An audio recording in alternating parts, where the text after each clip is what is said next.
Quando penso nel Senhor, como me sanó y me levantó, como me llenó con su espíritu, como me sanó con su tierno amor.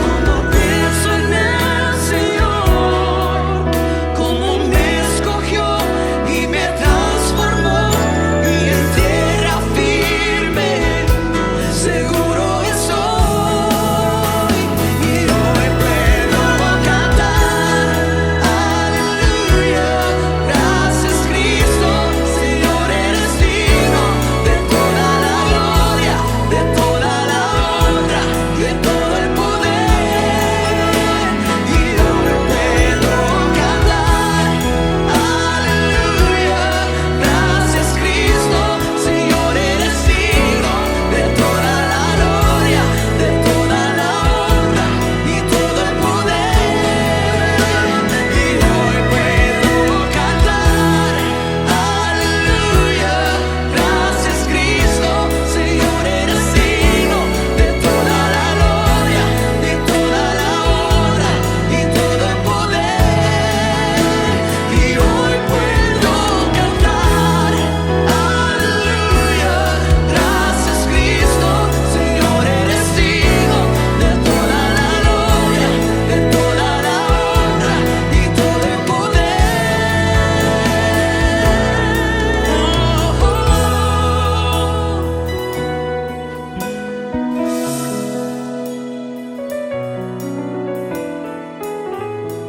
Tú eres digno.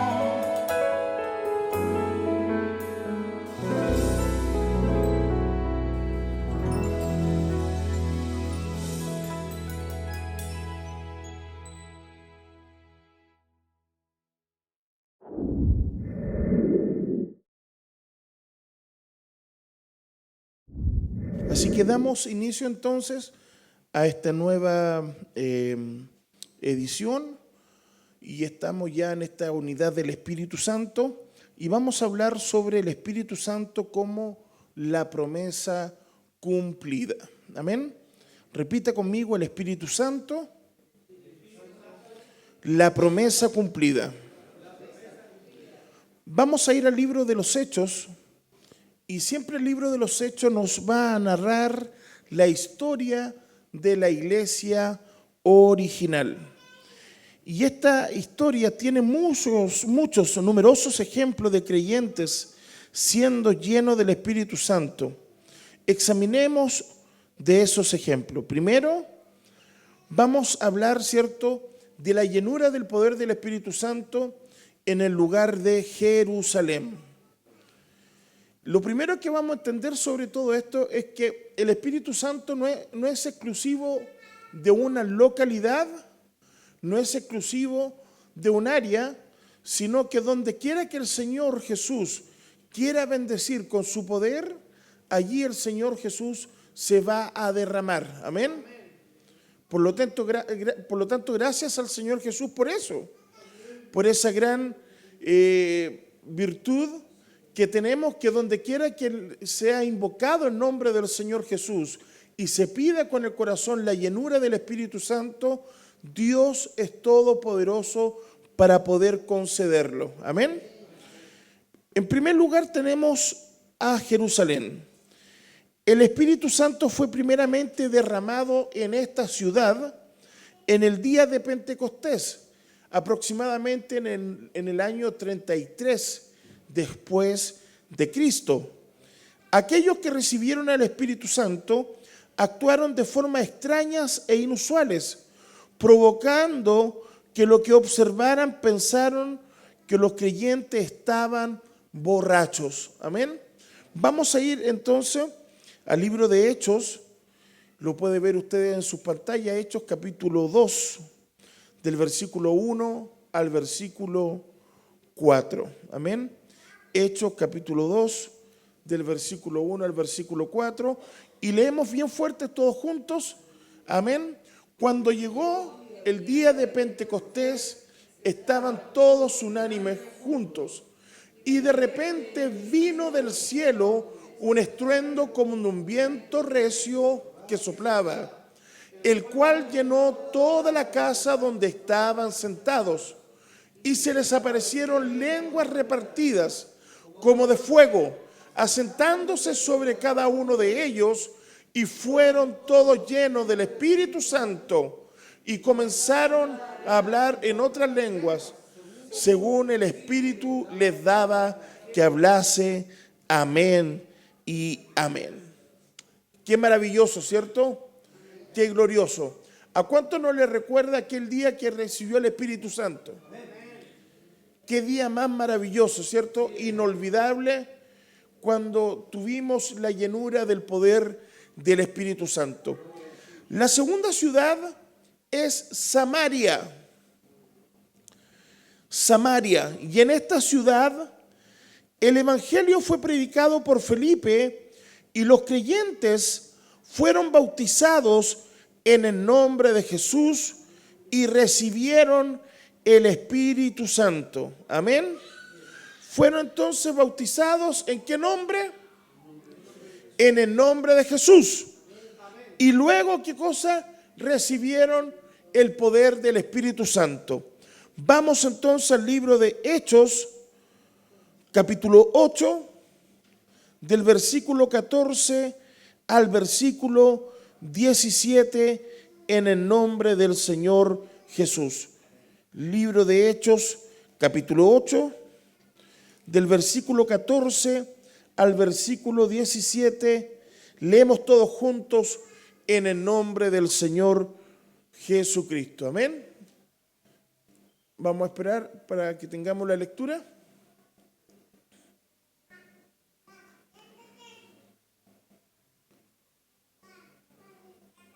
Amén. Demos un aplauso a nuestro hermano ahí para que... de ánimo. Eso. Hechos capítulo 8, del versículo 14 al versículo 17. Ahora sí, lo leemos todos juntos en el nombre del Señor Jesús. Partamos.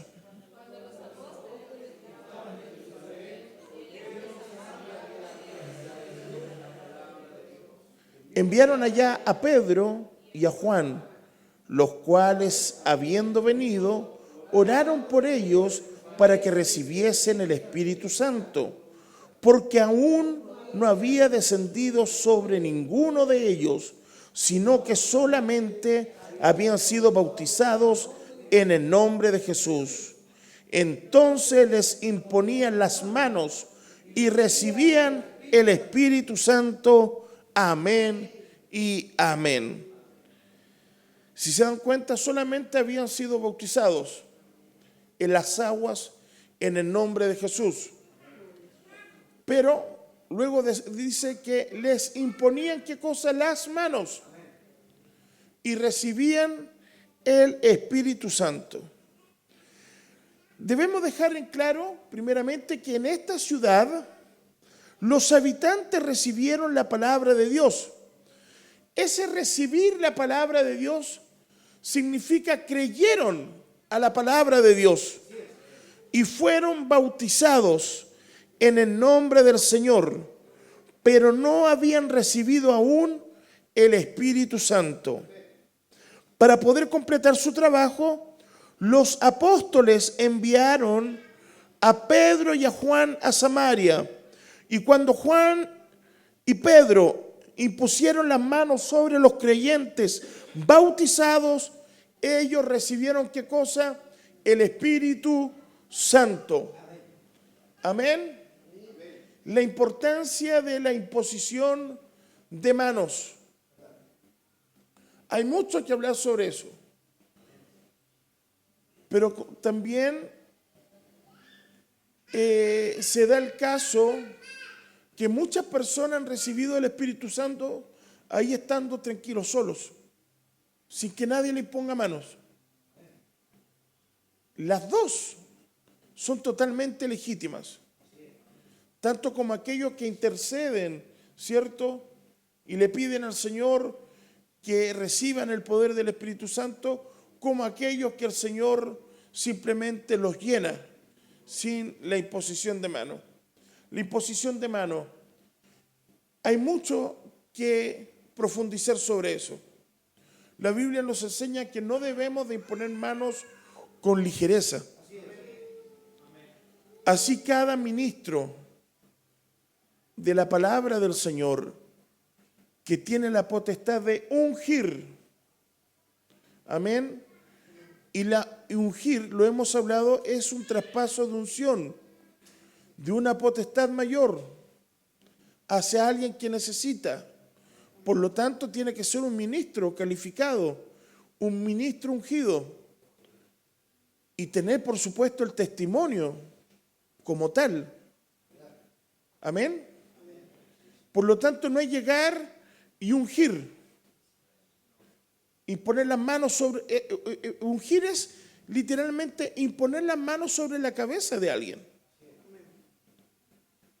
para que reciba el poder del Espíritu Santo. Número uno, lo que uno está orando no es una oración cualquiera, es la oración más sublime. Porque cuando estamos orando que reciba el poder del Espíritu Santo, estamos orando para que literalmente Dios habite en su corazón. ¿Me hago entender? Así que hay que tener mucho cuidado. Antiguamente se daban, ¿cierto?, en las convenciones, en las conferencias, muchas personas que llegaban y ungían y era la carrera de los sellados. Y ahí se vieron muchas artimañas, por ejemplo, pegarle aquí en el mentón. Pide, habla fuerte, habla más rápido, pide, lléname. Y las personas le pegaban aquí y iban sellando personas que literalmente nunca recibieron el poder del Espíritu Santo. Esas malas prácticas tenemos que erradicarlas. Debemos de entender que si hay sellado o no hay sellado, y lo hemos dicho anteriormente, es algo que corresponde solamente al Señor. No nos debemos frustrar si no lo hay. ¿Por qué? Porque es una dádiva que viene del cielo. Pero esas malas prácticas de cierto, pegar aquí, mover el mentón de la persona para que habla como en lengua de tartamudo, ¿cierto? O decirle, suelta la lengua. ¿Cuántas veces nos encontramos con eso, no? ¿Lo vieron alguna vez? Se daba mucho en las conferencias. Repite más rápido, lléname. Hasta que se le enredaba la lengua. No ve que está hablando. Y si uno objetaba eso, era carnal. No, tenemos que tener cuidado, tomarnos esto con seriedad. Con mucha seriedad. Es por eso que muchas personas declararon llenos del Espíritu Santo y las personas finalmente no hablaba el testimonio. Muchas personas quedaban confundidas. Ahora, ¿qué tenemos que hacer nosotros como iglesia? Cuando el Señor viene y llena con el Espíritu Santo a alguien, ya sea por la imposición de las manos o solo o sola, nosotros tenemos que decirle y hacerle entender qué fue lo que recibió. Hay iglesias que hay sellados todos los fines de semana. Y si uno contabiliza todos esos sellados, todas esas personas que se bautizan, Dios mío, habría que tener iglesias multitudinarias, de más de 3.000, 4.000, 5.000 personas, por la cantidad de sellados que han tenido durante toda la historia. Pero, tristemente, son iglesias que conservan el mismo número. ¿Qué pasó? ¿Falló la persona que recibió el Espíritu Santo, entre paréntesis? ¿O falló la iglesia? ¿Cómo va a fallar la iglesia? Dirán muchos. Pero hay que hacer un mea culpa. La iglesia también tiene que educar. La iglesia tiene que acercarse. Y las personas cuando reciben el poder del Espíritu Santo, no dejarlos solos o solas para que decirles, no, ahora tú estás lleno. ¿Qué se hacía? Tristemente, se llenaba con el Espíritu Santo, se le hablaba rápidamente sobre el bautismo, se le bautizaba y a las 2-3 semanas lo estaban enviando a predicar. Entonces, ahí hay una culpa grande de la iglesia. ¿Por qué? Porque no podemos dejar esto que es la formación. No podemos sacar esto, no podemos erradicar lo que es formar a las personas, educar a las personas de lo que ellos han recibido. Sigamos adelante. La tercera ciudad es, no sé si es Cesarea o es Cesarea, porque lo he escuchado de las dos maneras. Vamos a nombrarlo como Cesarea para que no se nombre como la cesárea de las hermanas.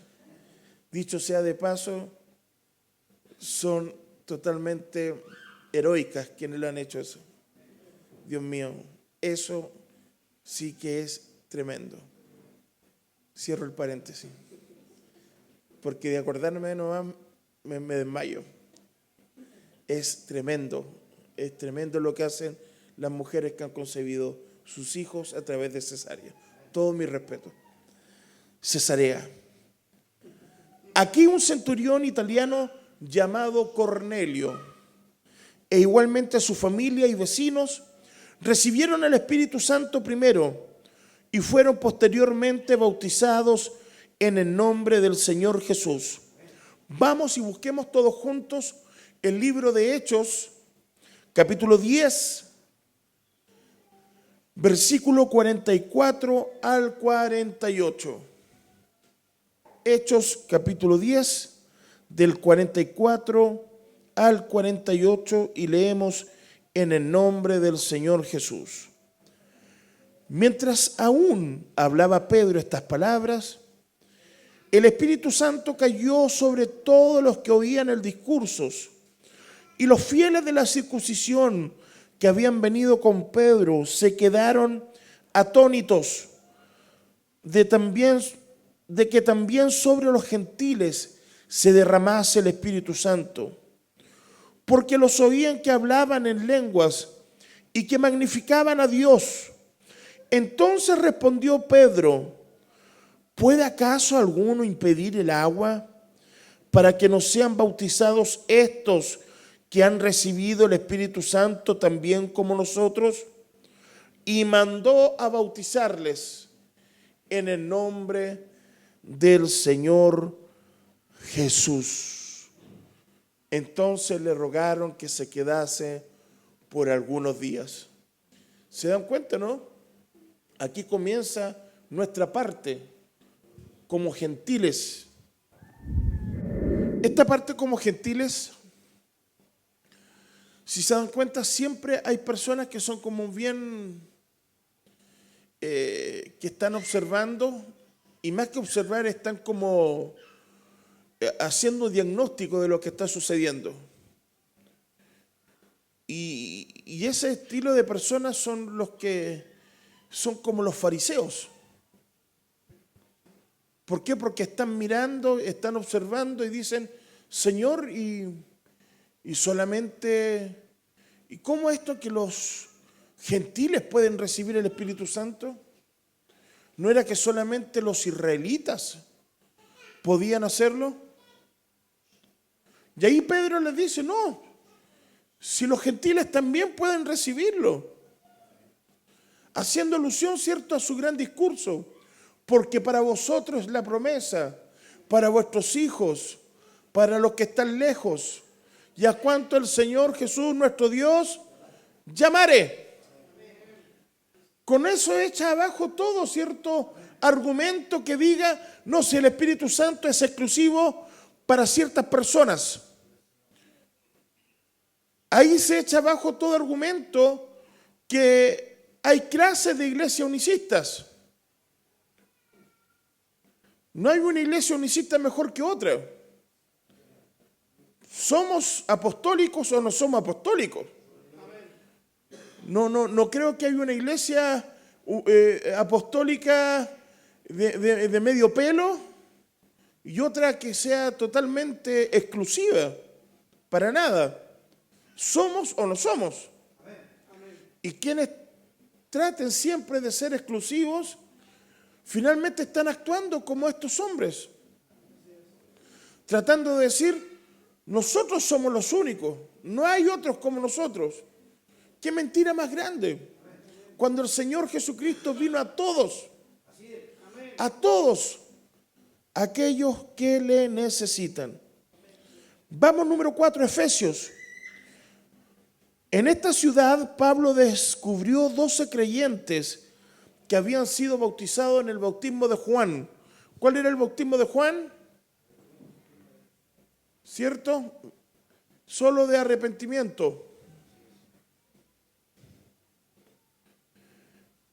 Pablo no estaba satisfecho que fueran solo creyentes. Tampoco estaba satisfecho del bautismo que habían tomado. Y él insistió que fueran bautizados en el nombre de Jesús y recibieran, ¿qué cosa? El Espíritu Santo. Muchas veces nos vamos a topar con la misma situación. Cuando estemos abriendo un campo nuevo, un campo misionero, va a llegar persona y le va a decir, pero hermano Juan, si yo estoy bautizado. ¿Pero cómo fuiste bautizado? ¿En el nombre de Jesús o en los títulos? Nombre del Padre, Hijo, Espíritu Santo. No, en el nombre del Padre, Hijo y Espíritu Santo. Y ahí nosotros tenemos que darnos el tiempo de hacerle entender que finalmente ese bautismo no salva. El único bautismo que salva es en el nombre del Señor Jesucristo.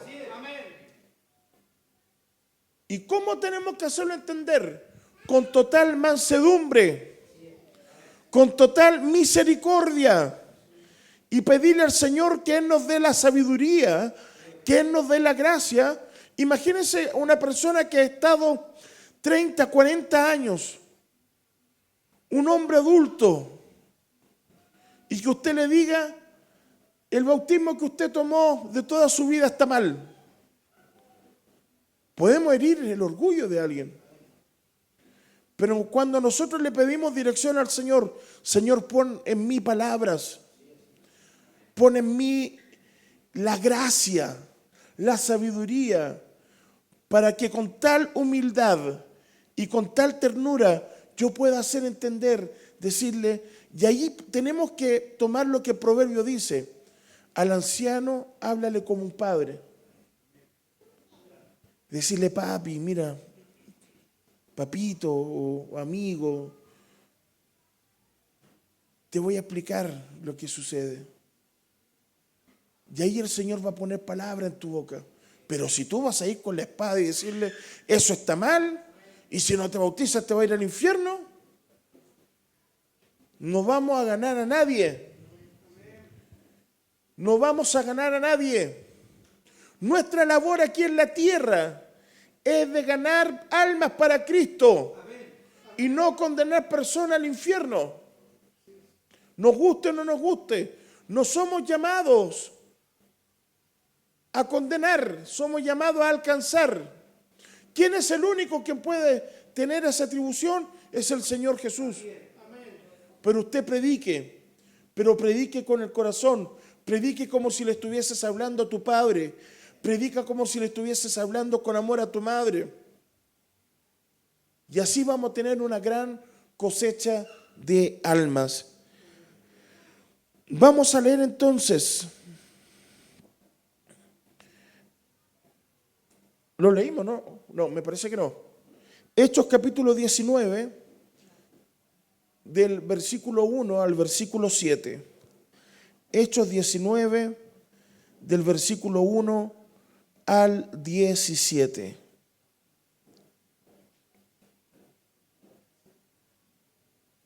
Lo leemos en el nombre del Señor Jesús. del 1 al 7, perdón.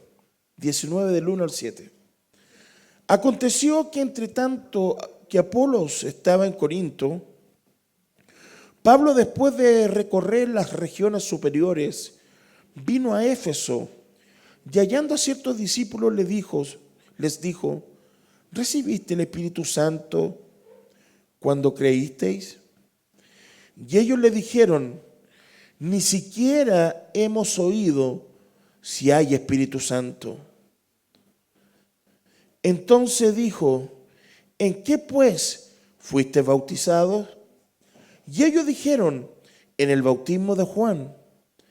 Dijo Pablo, Juan bautizó con bautismo de arrepentimiento, diciendo al pueblo que creyesen en aquel que vendría después de él, esto es, en Jesús el Cristo. Y cuando oyeron esto, fueron bautizados en el nombre del Señor Jesús. Y habiéndoles impuesto Pablo, ¿cierto? ¿Qué cosa? Habiéndoles impuesto Pablo las manos, vino sobre ellos, ¿qué cosa? El Espíritu Santo. Y hablaban en lenguas y profetizaban. Y eran por todos unos 12 hombres. Amén. Y eran por todos, ¿cuánto? Unos 12 hombres. Qué importante, ¿cierto? Qué importante es hablar verdad. Qué importante es hacerle entender que esto no es una carrera de qué iglesia es la que bautiza más o qué iglesia tiene más sellado con el Espíritu Santo. No, nuestra carrera, ¿sabe cuál es? Con nosotros mismos. ¿Con cuántos de ellos vamos a llegar a la presencia de Dios? Que eso es muy distinto. ¿Cuántos han quedado en el camino?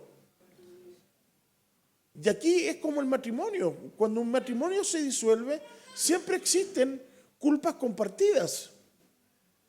Nunca tenemos que echar la culpa a una sola persona.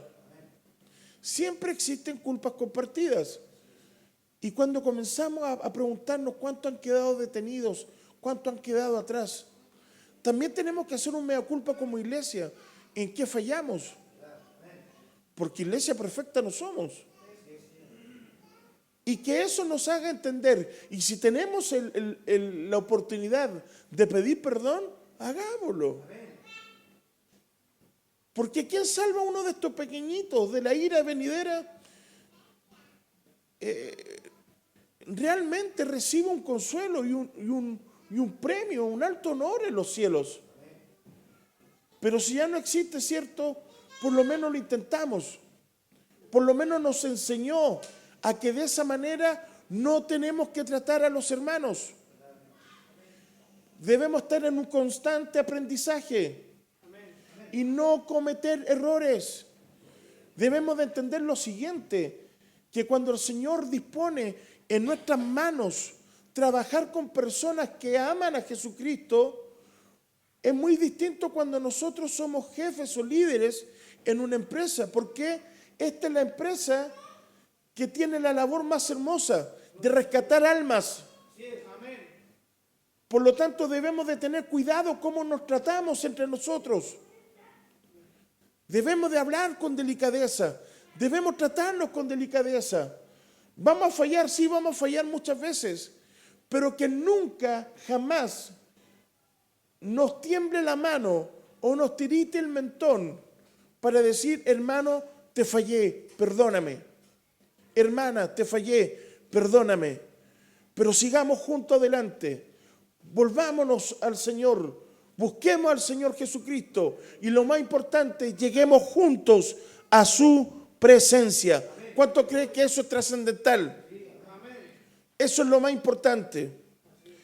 El libro de los Hechos establece un patrón claro de lo que sucedió en la primera iglesia, en la iglesia primitiva, cuando la gente creyó, se arrepintió y fue bautizada en el nombre del Señor. ¿Cómo? Ellos recibieron el Espíritu Santo hablando en otras lenguas. Si usted comienza a leer el libro de los Hechos, siempre va a encontrar este patrón.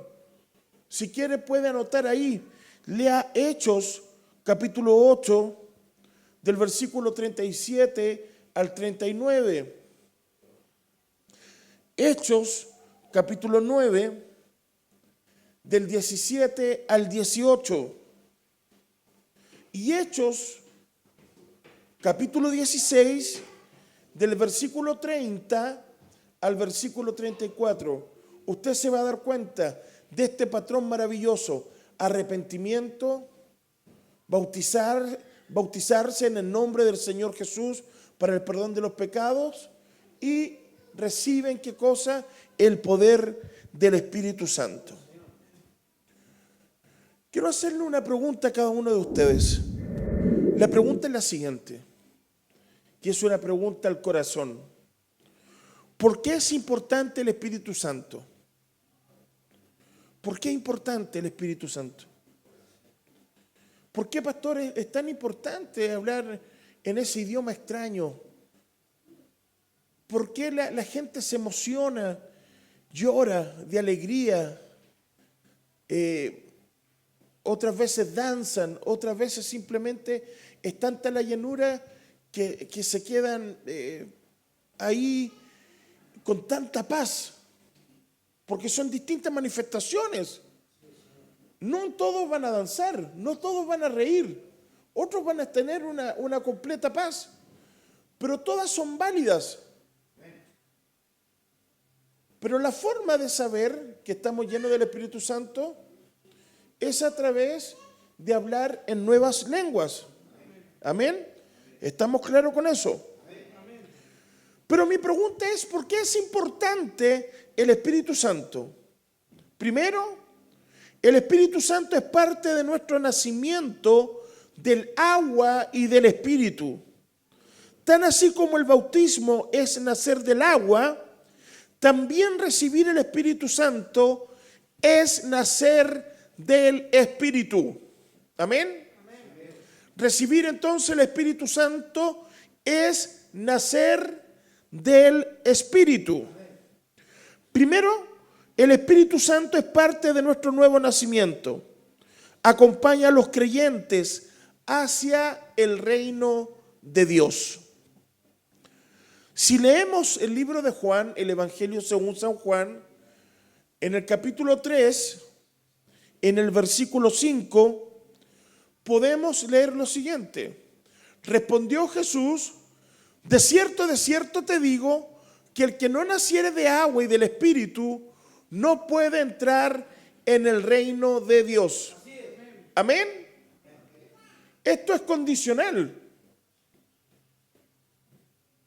Esto es imperativo. Esto es ley. No es que se nos ocurra a nosotros y le ponemos de más: pastor, mire, se bautizó pero no alcanzó a recibir el Espíritu Santo. O recibió el Espíritu Santo y nunca quiso bautizarse. No, las dos cosas son necesarias, dice. Para poder entrar en el reino de Dios, dice, es necesario nacer de agua y del Espíritu. No dice del agua y o del Espíritu. No, es del agua y del Espíritu. Ambos nacimientos, tanto del agua y del Espíritu, son necesarios. Diga conmigo, es necesario. Es palabra de Dios. Ahora, el Espíritu Santo es parte del proceso de Dios de impartir salvación para nosotros. Vuelvo a repetir, el Espíritu Santo es parte del proceso de Dios para impartir salvación para nosotros. Vamos al libro de Tito, capítulo 3, versículo 5. Aquí Tito enlista dos elementos a través de los cuales Dios nos salva. Primero, el lavamiento de la regeneración, en otras palabras, el bautismo en agua y la renovación en el Espíritu Santo. ¿Qué quiere decir renovación del Espíritu Santo? La llenura del Espíritu Santo. Ahora, para que nos quede mejor y más claro, leamos Tito capítulo 3, versículo 5. Leamos en el nombre de Jesús.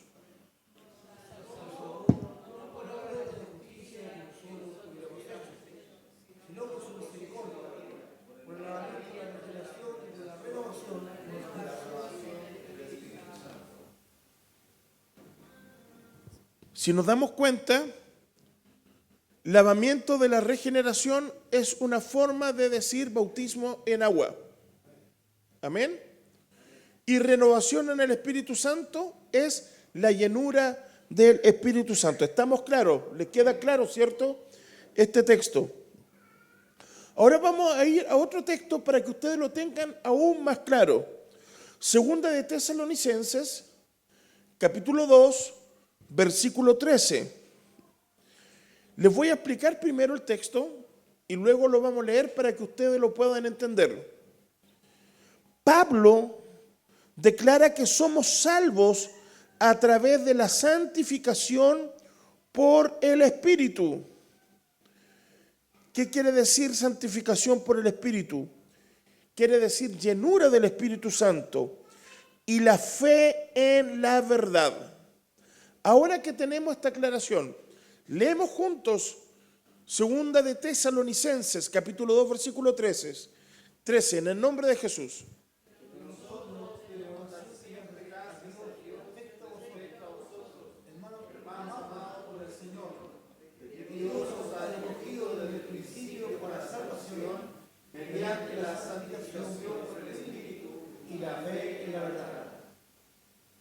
Amén. Ahí nos queda entonces más que claro. Mire lo importante, por qué es necesario, por qué es importante el Espíritu Santo. El Espíritu Santo nos hace propiedad de Dios. Voy a volver a manifestar esto. El Espíritu Santo nos hace propiedad de Dios. Amén. ¿Para cuánto es hermoso cuando recibieron, cierto, su título de propiedad de su casa, cierto? Las escrituras. Es hermoso, ¿cierto? Cuando usted firma ahí, gloria al Señor, mi casita, mi casa, dijo Tito Fernández, ¿cierto? Qué hermoso, ¿cierto? Todo eso. Pero imagínense, si usted se pone feliz cuando usted adquiere ciertas cosas, porque el Señor premia su esfuerzo, un bien raíz, un auto, un vehículo, una licenciatura, todo lo que usted adquiera por la gracia del Señor es importante y usted lo recibe como tal. Y cuando usted lo recibe como tal, usted dice, esto es mío. ¿Cierto? ¿Qué hizo cuando usted entró a su casa por primera vez? Esta es mi casa. ¿O no? Aquí mando yo. Dijo eso, ¿no? Pero por lo menos lo pensó. ¿Cierto? Esta es mi casita. Sea grande, chiquitita, pero en mi casa. Y aquí yo soy la ley. Sentido de propiedad. Bueno, cuando usted recibe el poder del Espíritu Santo, ¿sabe lo que hace el Señor Jesús con usted? Le otorga sentido de propiedad. Este es mi hijo. Esta es mi hija. Amén. No es mi Espíritu Santo. No caigamos en esa blasfemia. Porque cuando nosotros decimos mi Espíritu Santo, nosotros estamos diciendo que yo tengo propiedad o que yo tengo dominio sobre el Señor. Y el día que usted crea que tenga dominio sobre el Señor, ayúdame Jesucristo. ¿Me entiende, no? Cuando usted recibe el Espíritu Santo, usted está sellado, esa llenura, usted ha hecho de su corazón la habitación del Señor. No tan solo su corazón, sino que la Biblia dice espíritu, alma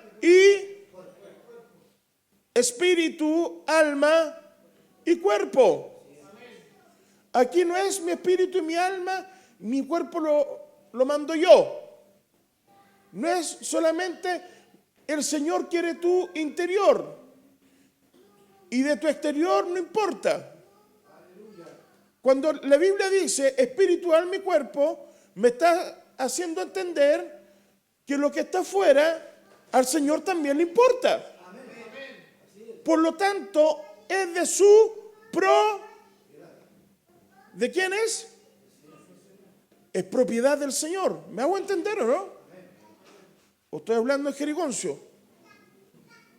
Lo estamos tratando de explicar muy, pero muy lentamente y al alcance de todos nosotros.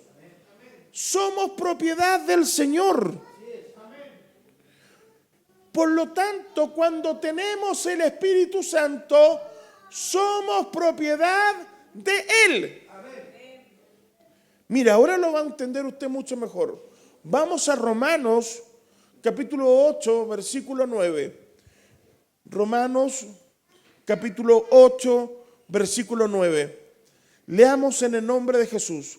Mas vosotros no vivís según la carne, sino según el Espíritu, si es que el Espíritu de Dios mora en vosotros, y si alguno no tiene el Espíritu de Cristo, no es de Él. Fuerte. ¿Qué espíritu es el que te gobierna? ¿De quién eres? Porque si yo voy a limitar solamente, al Señor solamente le interesa mi alma, mi corazón, mi espíritu. Pero si no le interesa mi exterior, no seríamos completamente de Él. Por lo tanto, estaríamos negando una parte. ¿O no? Cuando usted le dice al Señor cantando, mora en mi vida, usted no le dice, Señor, mora solamente en mi corazón, solamente en mi espíritu, pero lo que es la cáscara, lo que es fuera, lo que es el cuerpo, aquí lo mando yo. No, de ninguna manera. Nuestro testimonio trabaja de esta manera. Según lo que Cristo Jesús ha gobernado en tu interior, tu carácter, amén, tu forma de vivir, tu forma de actuar, tu forma de expresarte, tu forma de sobrellevarte,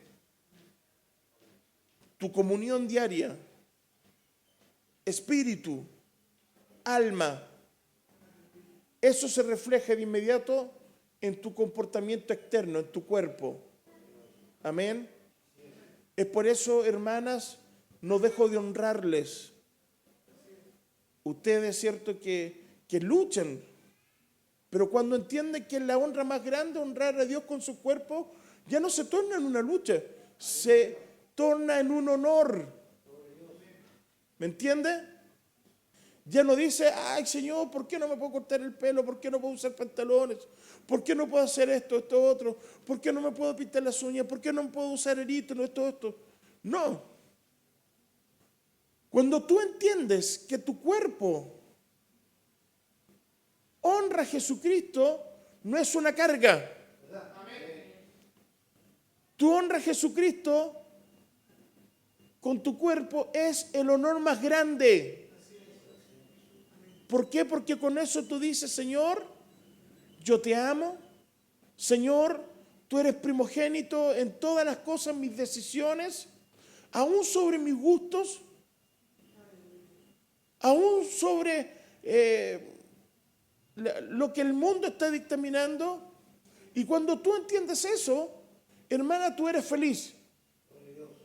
Nada te perturba en cuanto que te digan, ay, que te vea vegetada, ay, que esto. No. ¿Quién dijo que ser un verdadero cristiano es fome? Cuando tú entiendes que es una honra, tú siéntete honrada porque Él se fijó en ti. Te llenó con el Espíritu Santo y eres propiedad de Él. Imagínense, yo le pertenezco a alguien, imagínense. Lo maravilloso, lo glorioso. Sigamos adelante, amén. Vamos al último punto del día de hoy. El Espíritu Santo morando dentro de nosotros nos da poder de resurrección. Voy a volver a repetirlo. El Espíritu Santo morando dentro de nosotros nos da poder de resurrección. Para que lo entendamos, vamos a ir al libro de Romanos, capítulo 8, versículo 11. Romanos capítulo 8, versículo 11. Y léalo ahí. Vamos a leerlo juntos. Si el Espíritu de aquel que levantó de los muertos a Jesús mora en vosotros, el que levantó de los muertos a Cristo Jesús vivificará también vuestros cuerpos mortales por su Espíritu que mora en vosotros. Amén y amén. Si al tercer día después que murió el Señor resucitó, nosotros, si es que hemos de morir en esta tierra, al sonido de la final trompeta, también vamos a resucitar. ¿O no? ¿O acaso esa no es nuestra esperanza? Esta es la vida eterna que nosotros tenemos. Que en aquel día, en el día del Señor, en el sonido de la final trompeta, cuando suene el clarín, van a comenzar a resucitar todos los muertos. Muchas de las tumbas van a quedar vacías y van a comenzar a levantarse, no con un cuerpo de enfermedad, no, sino con un cuerpo glorificado.